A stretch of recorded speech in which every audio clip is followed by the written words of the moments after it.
só. Vai ser pra Pri. A primeira de muitas. A primeira de muitas. Muito bem vegano. Uma em cada 4 mulheres já sofreram violência obstétrica no Brasil. Talvez você pode nunca ter ouvido falar disso, mas uma mulher ao seu redor com certeza já deve ter passado por isso. E hoje eu trouxe essa fada, gente, essa lenda. Se você não conhece a Doula Margella, não sei o que você tá fazendo na sua vida. Ela é vegana, ela veio do Sul. Ai, amiga, bem-vinda. E é pra abrir o quadro de entrevistas do meu canal, que não tinha ainda. A gente já tá estreando com esse tema muito maravilhoso, que é a violência obstétrica. É maravilhoso porque a gente precisa levar essa informação pra você. A violência obstétrica, ela não é nada mais, nada menos do que um conjunto de procedimentos da obstetrícia tradicional, aonde as mulheres se sentem vulneráveis, invadidas e abusadas por esse sistema obstetrício. Agora, primeiro deixa eu apresentar ela rapidinho. Não, primeiro, há quanto tempo você é doula, amiga?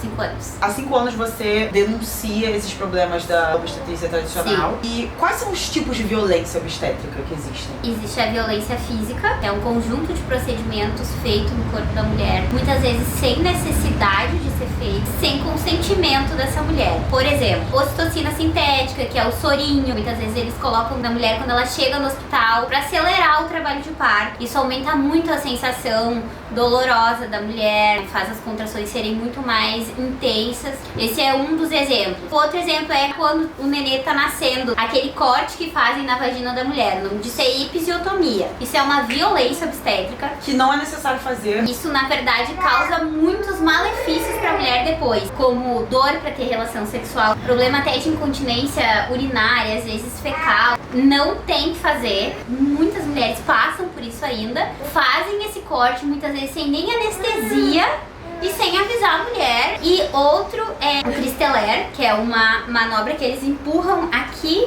embaixo das costelas. Isso não é ajuda, isso é uma violência obstétrica. Isso pode ferir órgãos da mulher, pode causar hemorragia na mulher, pode causar dano cerebral no bebê. O corpo, ele sabe o que fazer. Muito do que a gente escuta de bebês que ficaram com sequela por ter nascido de parto normal, eles não têm sequelas pelo parto, eles têm sequela pela má assistência e pela violência obstétrica. Nossa, meu Deus. E como você acha que normalizou essas... Essa é a violência física. Meu Deus. Tem a violência obstétrica, psicológica, emocional. Meu Deus. Zero tato. Fora essas coisas assim que estão ligadas muito a essa estrutura machista totalmente, né? Tratando a mulher como uma coisa só pra reproduzir. Pelo nosso cenário obstétrico tradicional, uma mulher não é capaz de gestar um bebê e parir naturalmente com o seu próprio corpo, seu próprio poder. Pensa, é no nosso corpo que tá acontecendo e eles estão dizendo, não, faz assim, deita assim, abre a perna assim, respira assim, faz força assim.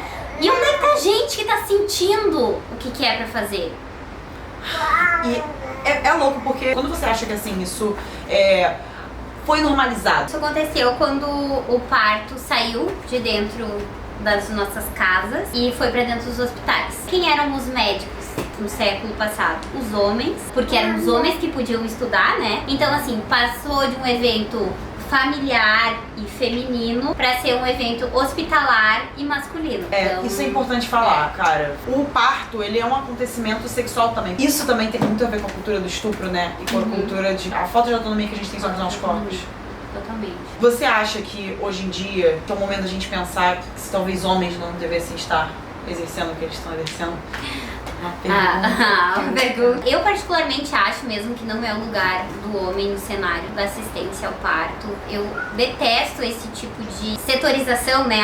Homens fazem isso, mulheres fazem aquilo. Mas nada como tu ser mulher e tu sentir. Por mais que tu não tenha filho, ainda assim tu sabe como é ter um útero, tu sabe como é menstruar, tu sabe como é ter cólica, tu sabe como é ter alterações hormonais. Isso não é um problema exclusivo da obstetrícia, né? Isso é um problema da medicina ocidental, da medicina moderna, né? E a gente também não sabe o que esperar, né? Porque muitas vezes quando a gente não sabe que existe opção, no caso do parto, ou a gente tem um parto cheio de violência, ou a gente tem uma cesariana com hora marcada. Ou é ser violentado ou é não sentir.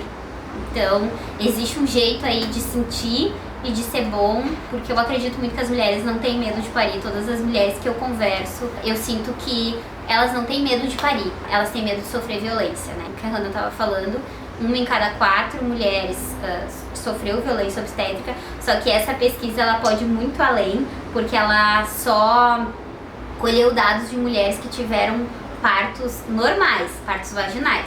Se a gente coloca cesariana aí, esse índice explode, ele aumenta muito. Né? Tem as que escolhem, as que querem, mas tem as que não querem e sofrem também. Isso também é violência obstétrica. Você já sentiu medo de parir? Não. Não. Não. Você sentia medo do que você... Eu já sofreu violência obstétrica? Sim. Tu ia me apresentar, então vou rapidinho falar. Diga. Quando eu engravidei com 17 anos do meu primeiro filho, eu tinha certeza que eu ia parir. Eu não tinha medo, porque todas as mulheres da minha família tinham parido. Eu esperava muito por aquela hora de nascer e eu pegar o bebê e eu, né? A Ela tem 3 filhos. É. E eles estão, 2 estão aqui. Vem dar um oi, vem dar um oi.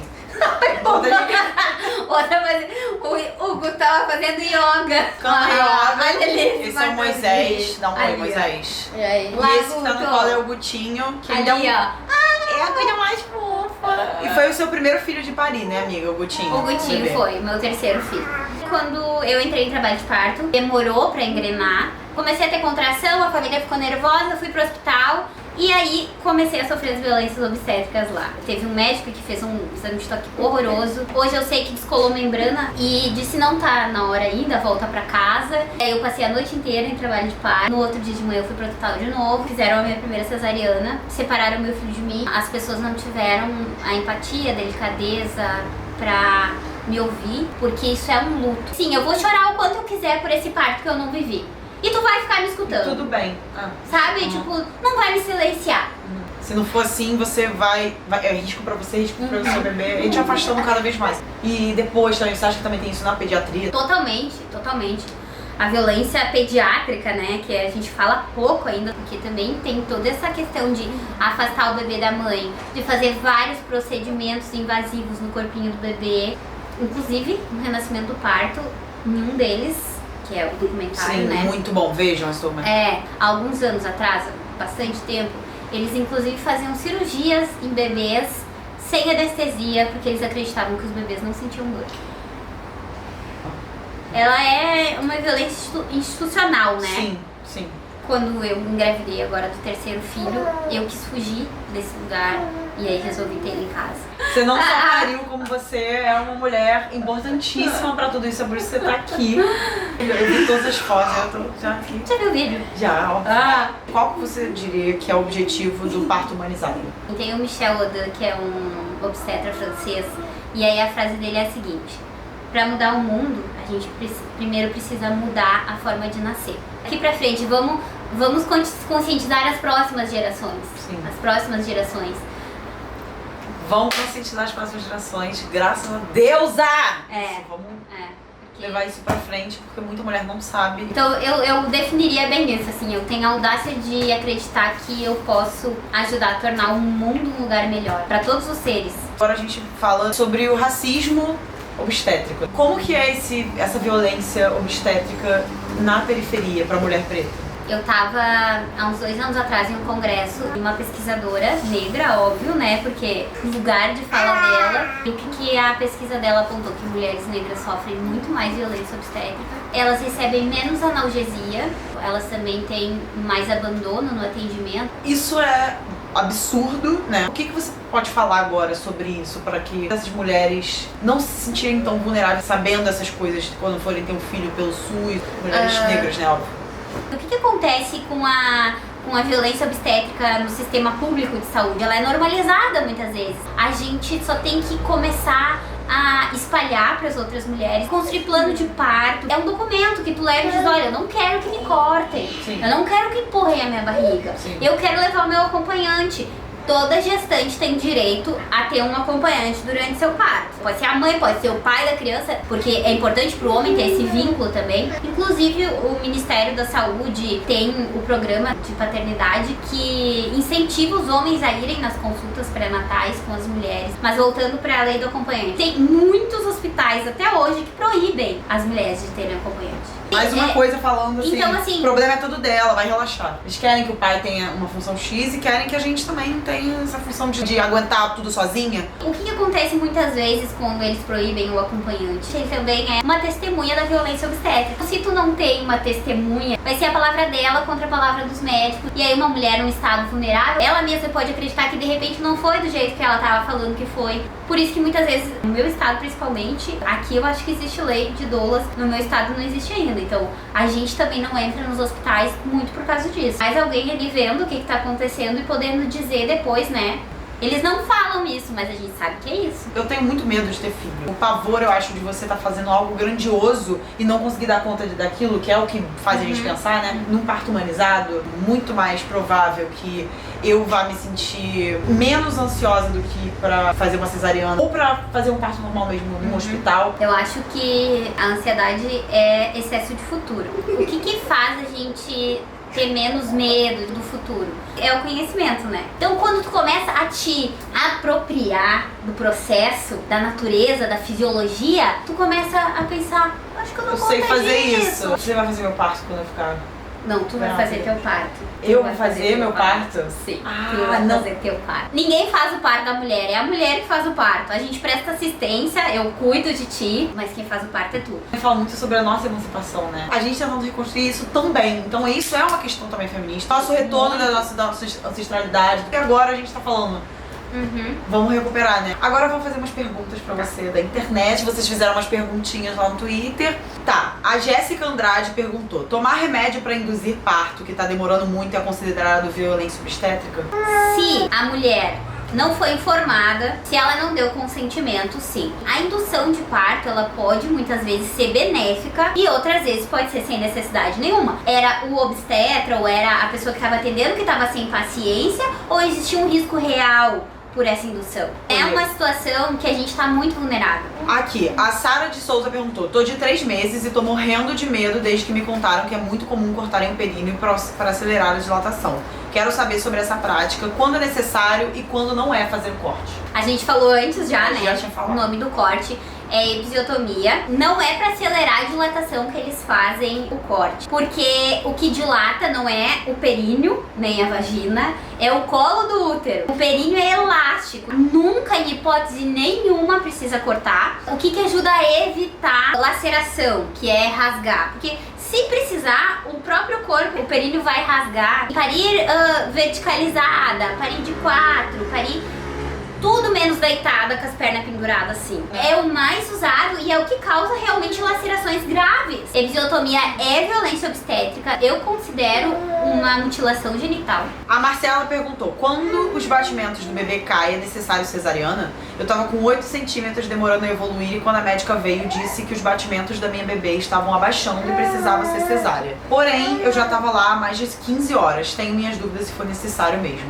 Isso é bem complexo. Eu não estive presente no parto, não tenho como avaliar. Quando os batimentos cardíacos do bebê caem e ele se mantém, é necessário sim uma cesariana de emergência. Mas é comum em algum período do parto ele desacelerar e depois voltar ao normal. Não tem como eu saber se foi ou não foi indicação, mas tem como tu investigar pelo histórico da obstetra que te atendeu. Se ela tem um índice alto de cesariana, pode muito bem ter sido uma cesariana desnecessária, assim. E aí o que eu recomendo nesses casos é que uma próxima gestação, se houver, que procure outro atendimento. Luísa perguntou: o plano de parto pelo SUS funciona? E quando eu fui ter minha filha, eu quis ficar em pé e não deixaram. Isso foi uma violência? Sim, completamente. Quando tiram de você a sua vontade. Tiram o teu protagonismo, né? Colocam como protagonista os médicos. Então, o ideal é que façam plano de parto. Que façam plano de parto. Aí, eu acho que quanto mais a gente fizer e entregar, mais comum vai ser. É parecido com a história do veganismo, né? Vamos fazer isso agora e pegar todas essas informações e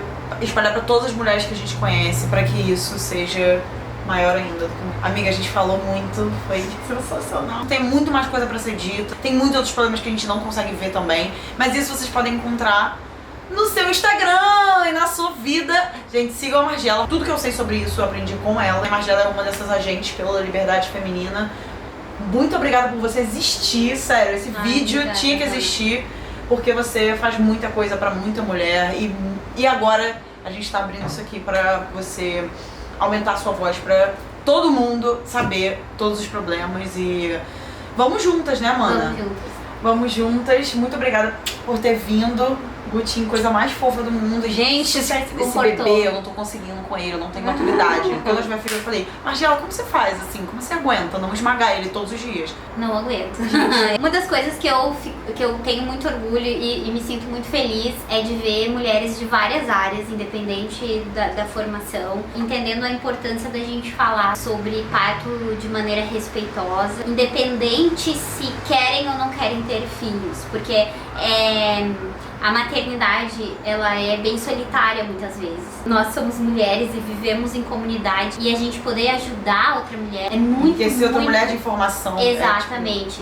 É o empoderamento, né? Porque às vezes a gente coloca o feminismo em caixinhas e ele é tão maior do que isso. Ele inclui a maternidade para as mulheres que desejam. Agora, se eu pudesse fazer um pedido, seria para que meninos também soubessem sobre Óbvio, isso. Como meus filhos sabem sobre isso, como viram o irmão nascer. E eles, a paternidade também. Exato.